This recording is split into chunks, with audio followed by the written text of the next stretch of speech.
असफलता भविष्य में सफलता प्राप्त करने की अच्छी विधि है। यदि तुम लोगों का भला करते हो, तुम अपनी प्रकृति की वजह से करते हो। आध्यात्मिक ज्ञान की शक्ति आपको केंद्रीकरण प्रदान करती है, जिससे आपको कार्य के प्रति जुनून प्राप्त होता है।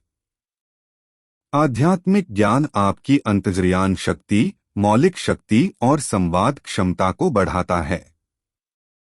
बुद्धिमान वो है जो औरों की गलती से सीखता है। थोड़ा कम बुद्धिमान वो है जो सिर्फ अपनी गलती से सीखता है। मूर्ख एक ही गलती बार बार दोहराते रहते हैं और उनसे कभी सीख नहीं लेते। प्रेम अर्थात सभी कुछ देना और कुछ भी नहीं लेना। अपने कार्य के पीछे की मंशा को देखो। अक्सर तुम उस चीज के लिए नहीं जाते जो तुम्हें सच में चाहिए। श्रद्धा यह समझने में है कि आप हमेशा वो पा जाते हैं जिसकी आपकी जरूरत होती है। आज भगवान का दिया हुआ एक उपहार है, इसीलिए इसे प्रेजेंट कहते हैं। सृष्टि उनकी ही मदद करती है जिनके उद्देश्य स्पष्ट और शुद्ध होते हैं। मानव विकास के दो चरण हैं, कुछ होने से कुछ ना होना और कुछ ना होने से सब कुछ होना। यह ज्ञान दुनिया भर में योगदान और देखभाल ला सकता है। वर्तमान ईश्वर द्वारा प्रदत्त उपहार है, इसीलिए इसे अंग्रेजी में प्रेजेंट कहते हैं। जब आप अपना दुख बांटते हैं, वो कम नहीं होता। जब आप अपनी खुशी बांटने से रह जाते हैं, वो कम हो जाती है। अपनी समस्याओं को सिर्फ ईश्वर से साझा करें और किसी से नहीं, क्योंकि ऐसा करना सिर्फ आपकी समस्या को बढ़ाएगा। अपनी खुशी सबके साथ बांटें। तो क्या अगर कोई तुम्हें पहचानता है, ओह तुम एक शानदार व्यक्ति हो, तो क्या उस व्यक्ति के दिमाग में वो विचार आया और गया? वह भी खत्म हो गया। वो विचार चला गया। हो सकता है कि कुछ दिन, कुछ महीने वो तुम्हारे प्रति आकर्षित रहे, तो क्या वो भी चला जाता है? ये भी चला जाता है। दूसरों को सुनो, फिर भी मत सुनो। अगर तुम्हारा दिमाग उनकी समस्याओं में उलझ जाएगा, न सिर्फ वो दुखी होंगे बल्कि तुम भी दुखी हो जाओगे। जिंदगी तुम्हें सकारात्मकता और नकारात्मकता दोनों प्रदान करेगी। केवल अच्छे अवसरों पर ध्यान दो और वचनबद्धता के साथ आगे बढ़ते जाओ। आप केवल शांत और स्थिर रहें। आपको अपने सभी प्रश्नों के उत्तर स्वतः ही प्राप्त होते जाएंगे। चाहत या इच्छा तब पैदा होती है जब आप खुश नहीं होते।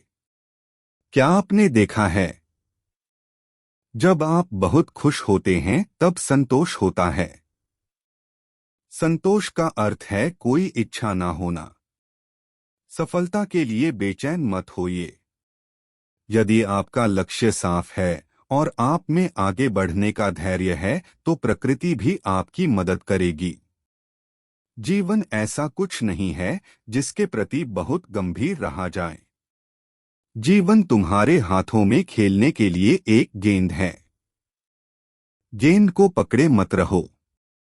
वचनबद्धता यानी आपकी क्षमताओं का खिंचाव है जो आपको प्रत्येक रुकावट के पार ले जाती है। स्वर्ग से कितना दूर? बस अपनी आंखें खोलो और देखो। तुम स्वर्ग में हो, हमेशा आराम की चाहत में तुम आलसी हो जाते हो। हमेशा पूर्णता की चाहत में तुम क्रोधित हो जाते हो। हमेशा अमीर बनने की चाहत में तुम लालची हो जाते हो। प्रसन्न रहने की आदत डालो। यह तुम्हें ही करना है और तुम्हारे लिए यह कोई और नहीं कर सकता। न तो आप बहुत ज्यादा लापरवाह रहें और न ही बेचैन हो। आपको बीच का रास्ता अपनाना चाहिए। यदि आप सदैव आराम चाहेंगे तो आप आलसी हो जाएंगे। यदि आप सदैव प्रवीणता चाहेंगे तो आप क्रोधी हो जाएंगे। और यदि आप सदैव अमीर बनना चाहेंगे तो आप लालची हो जाएंगे। ज्ञान बोझ है यदि वह आपके भोलेपन को छीनता है। ज्ञान बोझ है यदि वह आपके जीवन में एकीकृत नहीं है। ज्ञान बोझ है यदि वह प्रसन्नता नहीं लाता।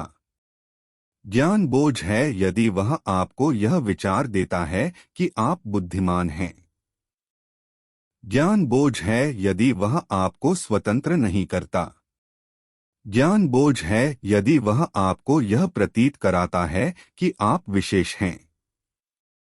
अभिप्रेरणा और प्रेरणा में अंतर है। अभिप्रेरणा बाहर से होती है और कम समय रहती है, जबकि प्रेरणा आंतरिक है और दीर्घ काल तक रहती है। स्वयं अध्ययन करके, देखकर, खोखले और खली होकर तुम एक माध्यम बन जाते हो, तुम परमात्मा का अंश बन जाते हो। तुम देवत्व की उपस्थिति को महसूस कर सकते हो। सभी स्वर्गदूत और देवता हमारी चेतना के ये विभिन्न रूप खिलने लगते हैं। यदि आप अपने मन को जीत लेते हैं तो आप सारा संसार जीत सकते हैं। जहां भी सच्चाई और प्रतिभा है उसे पहचाना जाता है। इसमें कुछ वक्त लग सकता है, लेकिन हमें चाहिए कि हम धैर्य के साथ अपने जुनून के प्रति समर्पित रहें।